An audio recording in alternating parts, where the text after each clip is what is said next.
Welcome to today's group meditation at the Hedekanda Universal Ashram in honor of Sri Babaji and the Divine Mother.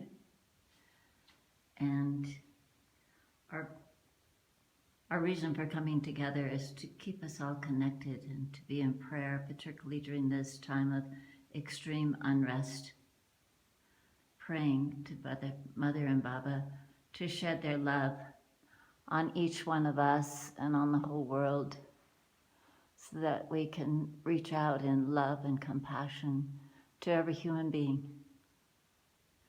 So Jonathan's going to begin the meditation by reading the translation of the Shanti mantra, the peace mantra that we say here twice a day, every day.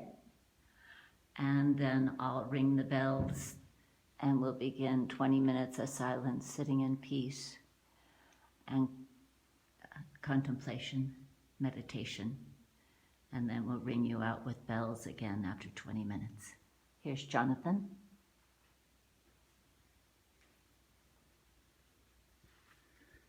May God protect and nourish us. May we work together with vigor. May our studies illumine us. May we have no contention or hostility between us. Om, peace, peace, peace.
So that completes our silent meditation. And now I'm going to read a short discourse from the Srimad Devi Bhagavatam.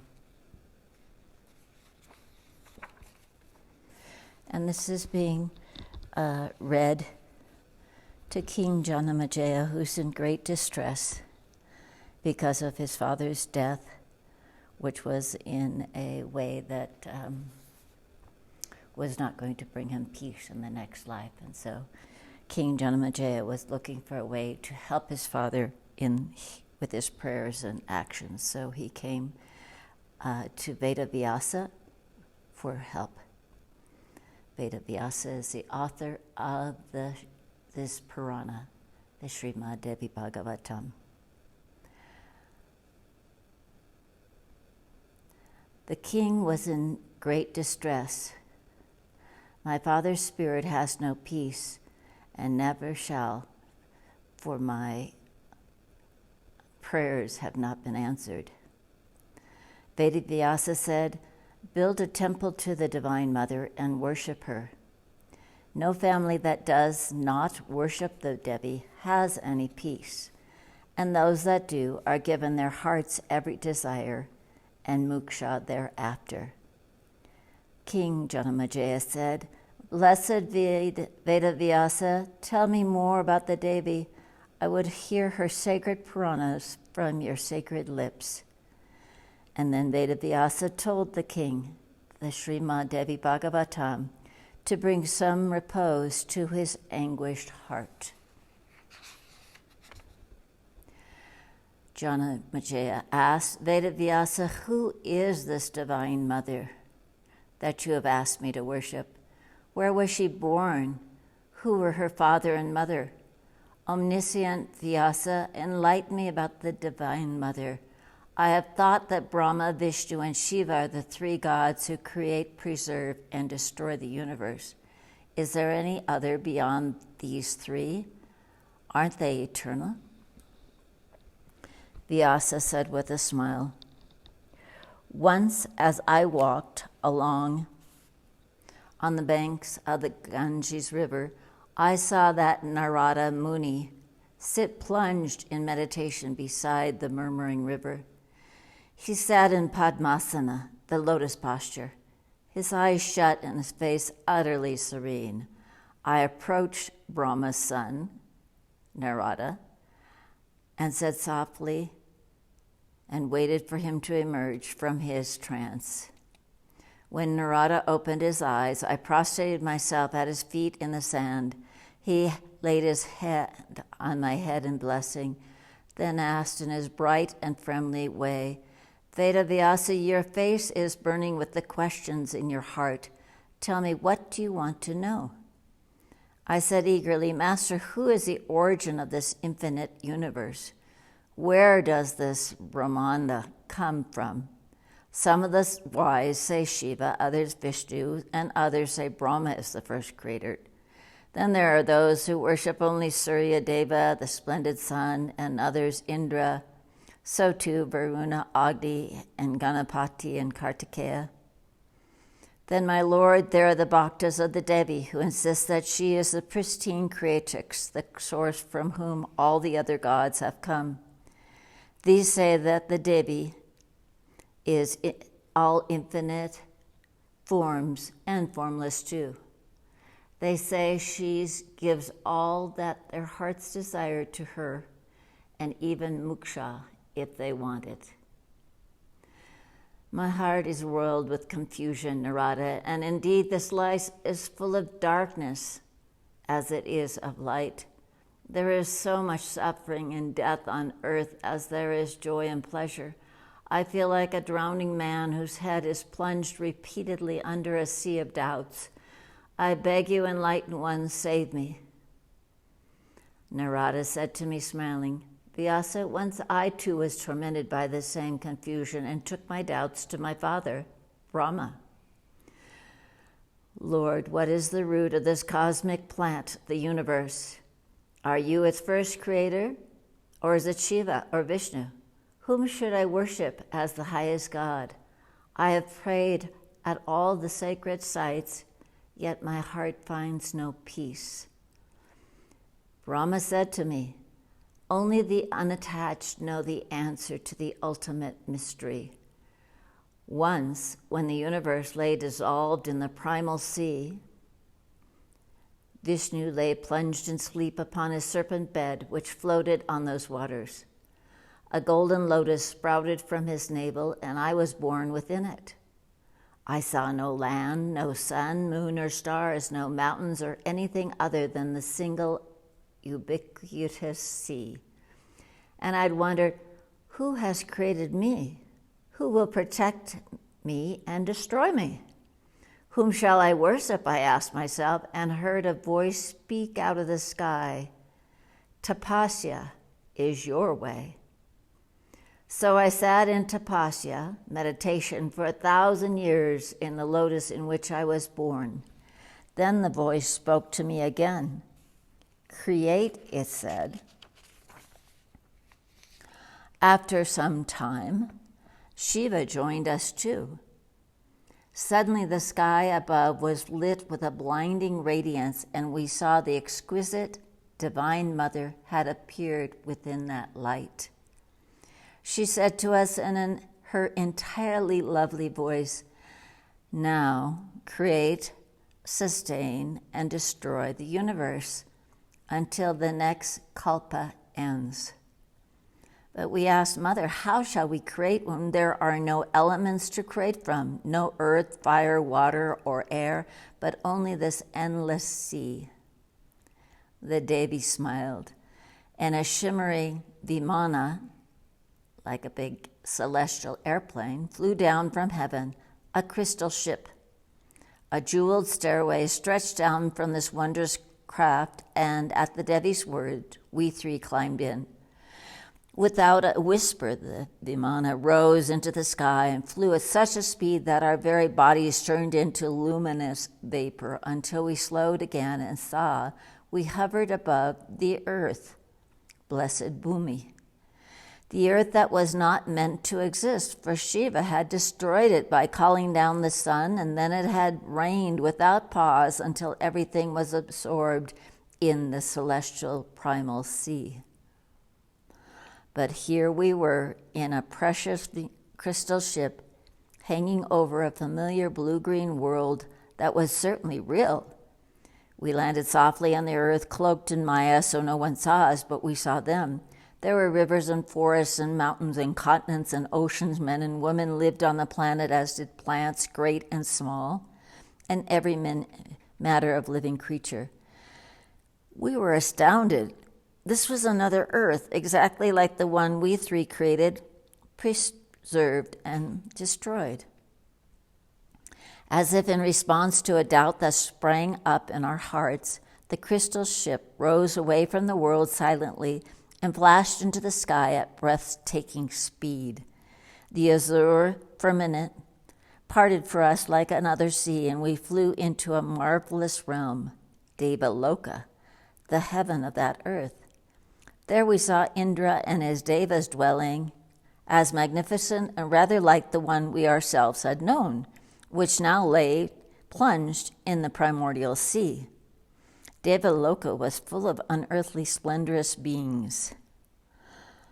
We saw Indra, and with his Shakti, we saw Varuna, Soma, Agni, Kubera, and all the devas. We heard the Devi's soft laugh, and again the mystic ship flew up higher still, and in the twinkling of an eye, we had arrived in Brahmaloka, that is heaven for the devas. We were amazed to see another Brahma in that beautiful realm, ensconced in his marvelous palace. In his Sabha were all the Vedas, and their Agas, the Nagas, the mountains, the oceans, and the rivers. Vishnu turned to me and said, Brahma, who is this four-faced one? And I had to reply, I do not know, Vishnu. Why, I am uncertain who I am myself at this point. Next, our Vimana flitted in a down to icy Kailash, austere, auspicious mountain. We heard the warbling of beautiful birds in the foothills. We saw delightful yakshas at play, and in a cave on the mountain we saw the three-eyed Lord Shiva wearing tiger skin and elephant hide, seated serenely in meditation. At the mouth of the deep cave stood Nandi, and at his hand we saw the resplendent Ganapati with an elephant head, and six-faced Kartikeya, the Lord's Ganas, thronged that mountain. We were speechless with amazement, most of all our own Shiva. The crystal ship rose softly away from that Kailash and now flew in moments to another wonderful aquamarine city. And here, of course, we saw another Vishnu, four-armed, his skin the hue of the atasi flower, wearing shiny raiment and a ruby around his neck that shone like blood. We saw the exquisite Lakshmi sitting at Vishnu's side, and our Vishnu trembled. He had broken out in a fine sweat. We sat in the airplane once again and stared mutely at each other. All that we had taken for granted always was the dust of illusion. Again, the skyship raised away and brought us to a sea of nectar upon a magical island that sparkled like a jewel under the noonday sun. We knew that this was the Isle of Legend at once. It was the Mani Dweepa. As we alighted, we saw soft flowers, mystic trees that grew there, beautiful, and everything else of mystic wonder. All kinds of sweet birds sang from all around. The air was fragrant with music. A panel on the crystal airplane slid open and we descended. When we had wandered a brief way, marveling at the beauty of this ocean isle, we were arrested by a dazzling brightness that shone from a glade some way beyond. We approached cautiously and for a moment stood spellbound by the sight that met our eyes. We saw a splendid pavilion, and within it the mystic throne that is called Shiva Kara, whose four legs are Brahma, Vishnu, Shiva, and Dharma. It was brilliant as a rainbow. A glimmering cover lay over it, encrusted with gemstones of incredible radiance. But these paled before she who reclined languidly upon that couch, bright as a streak of lightning. Her dark body was perfect and anointed with fragrant sandalwood paste. She wore a crimson garment and a scarlet garland around her throat. Her eyes were reddish as well, and so entirely enticing that we stood staring at her unabashedly, for we were under her spell. The Devi, the Divine Mother, sat there, a smile on her lips. Two of her four hands held a noose and a goad, and the others were raised in mudras of protection and blessing. We three, Brahma, Vishnu, and Shiva, who created, nourished, and destroyed the universe, had never seen or even dreamt of such beauty as hers. Why, we realized that the birds in that blessed place sang the occult mantra Hrim, which belongs to the lady whose skin is the color of the rising sun in her youth's lush bloom, and who is merciful past understanding. Vishnu, Shiva, and I had never seen the Devi Bhagavati before, and we stood transfixed by her beauty, wondering who she was and what she was called. Even as we gazed at her, suddenly she was transformed.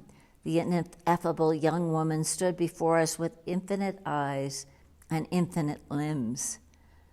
Then Vishnu whispered, "It is the Devi Bhagavati, the mother of us all, the Mula Prakriti.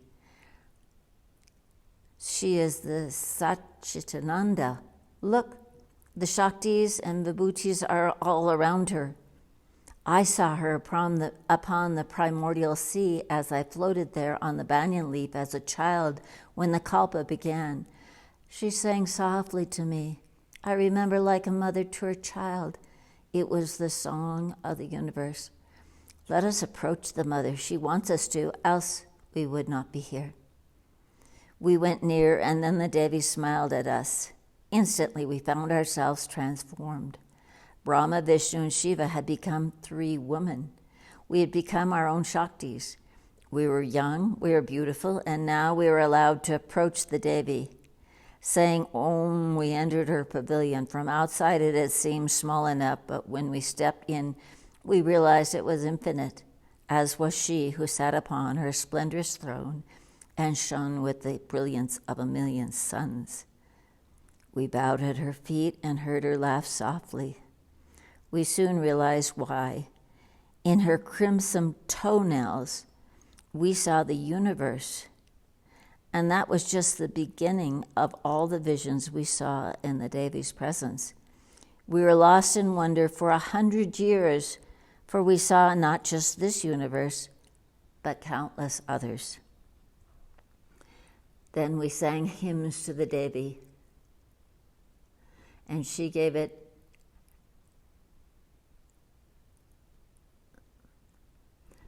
and we said, Bhavani, we have forgotten the Mula mantra we once had from you. If we were to create, nurture, and destroy the universe in this kalpa as well, give us that mantra again. And she gave it to us once more from her own lips. She said gently, Shakti enlivens the Purusha. You will have need of your Shaktis before you can begin the universe again.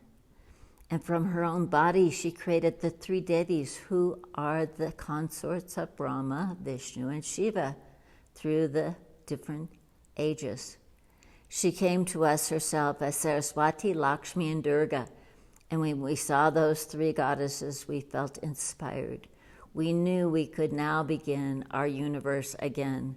The Devi and her Manidvipa vanished around us. Just her mantra echoed softly everywhere like the very air of Manidvipa, and we 3 gods were male again. Saraswati, Lakshmi, and Durga were with us now, and we climbed back into the crystal ship. It lifted away from the Jewel Island. With a sigh and swift as thinking, we are back on the primordial sea, the endless sea.